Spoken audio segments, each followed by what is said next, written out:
Hello again, Airsofters. I've done a review on the Apocalypse 360 grenade, the Storm Apocalypse, and it's a great grenade. The only issue with that grenade is you have to have relatively clean BBs in it because it has like a spiral chute for those BBs to rest in before the gas pushes it out. But sometimes I'm too lazy to clean BBs. I recycle BBs. I take dirty ones and I clean them out, but you can't put cracked ones in there or it might get stuck.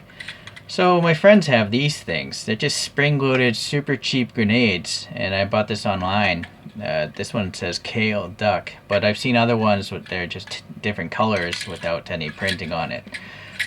Alright, let's take a look at this guy. This pin is, I believe, what's going to set it off, maybe? Yeah. So it seems like it takes a significant amount of force. So what's going on here? There's like a ball here, and maybe that has to move. Yeah, that ball has to move, and now the springs push that out. Alright, so the springs, you can see here, is pushing against this surface to push that out, you know, with those two pins. And that's a pretty decent amount of force, actually. Okay, we're obviously going to test this out. So to rearm this thing, you gotta compress these down, fold those in. My friends have mentioned this tooth will break, and yeah, I believe that's the case. It's probably just like ABS plastic, this thing. So now, come on, what is going on? Is this I see. So this thing is, I think, holding those three teeth of those three outer pieces, and then this thing is what keeps this thing centered, I guess. Maybe this screw is resting against that. So essentially, in order for this to go off, it's not this opening, it's this chrome ball thing has to be able to move. So let's just try to do it this way. Hold on. Okay. Yeah, see, it has to move enough that all three of them.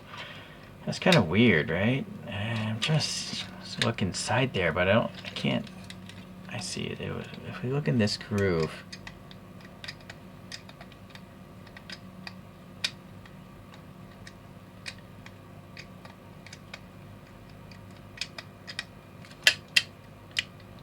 so if this gets pushed in,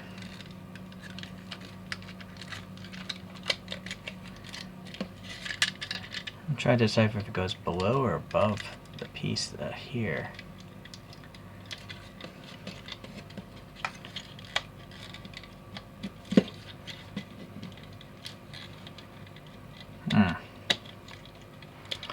Well, I can't figure out how that tooth is actually being held, but it has something to do with what's attached to this chrome ball, that yellow piece down in there. What's weird is I'm moving it around and the thing will not spring open, so that's kind of odd. Alright, well, continuing on. I might close this up.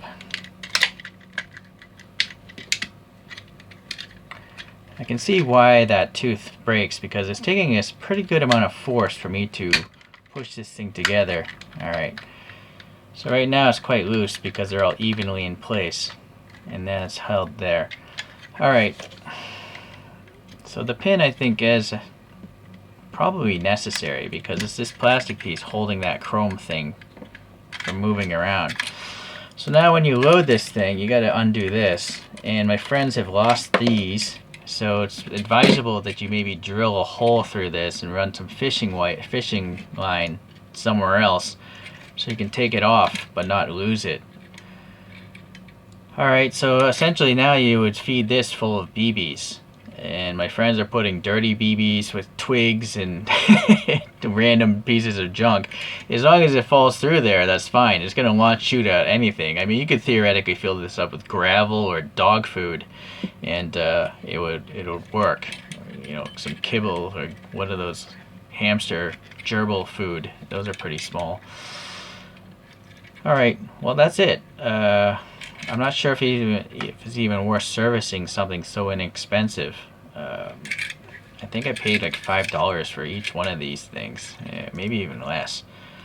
So I'm not really concerned if they break so much. Whereas the Apocalypse, those things are expensive, but they haven't broken. They've been pretty flawless so far. But sometimes I just don't want to clean BBs. So I got this, and we'll fill it up with some dirty BBs. And then we'll just throw it around and see how well it works. Snap the outsides down. And you wiggle. Feel a lot of tension there. Make sure that thing is centered kind of. Then I bent the pin a little bit because that thing was falling out too easily. So now with a little bend to it, it won't fall out so easily. So it seems like you don't want to exceed that lower level, which I shall show. Because this thing is so tall that I think that might be, well, that might be just enough. Let's see if it goes in. No, I don't think it's, now it will. No, even so. Well, here we go, and then counterclockwise, it's ready to go. All right, so here's test number 1. I know. Have a lot of power in it. I'm gonna stand here and actually aim for the same place. Yeah, that's not really powerful at all. I'm gonna have to do a GoPro slow motion on it. Okay, let's do an ultra slow-mo. We gotta pull the pin. I bent it so it's not easy to pull out anymore. We'll toss this against the wall. That didn't do jack on the wall.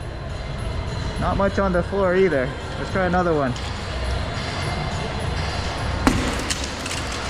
Well, that one worked on the wall.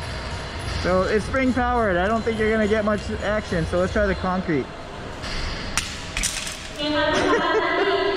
Yeah, this is not so good. One more.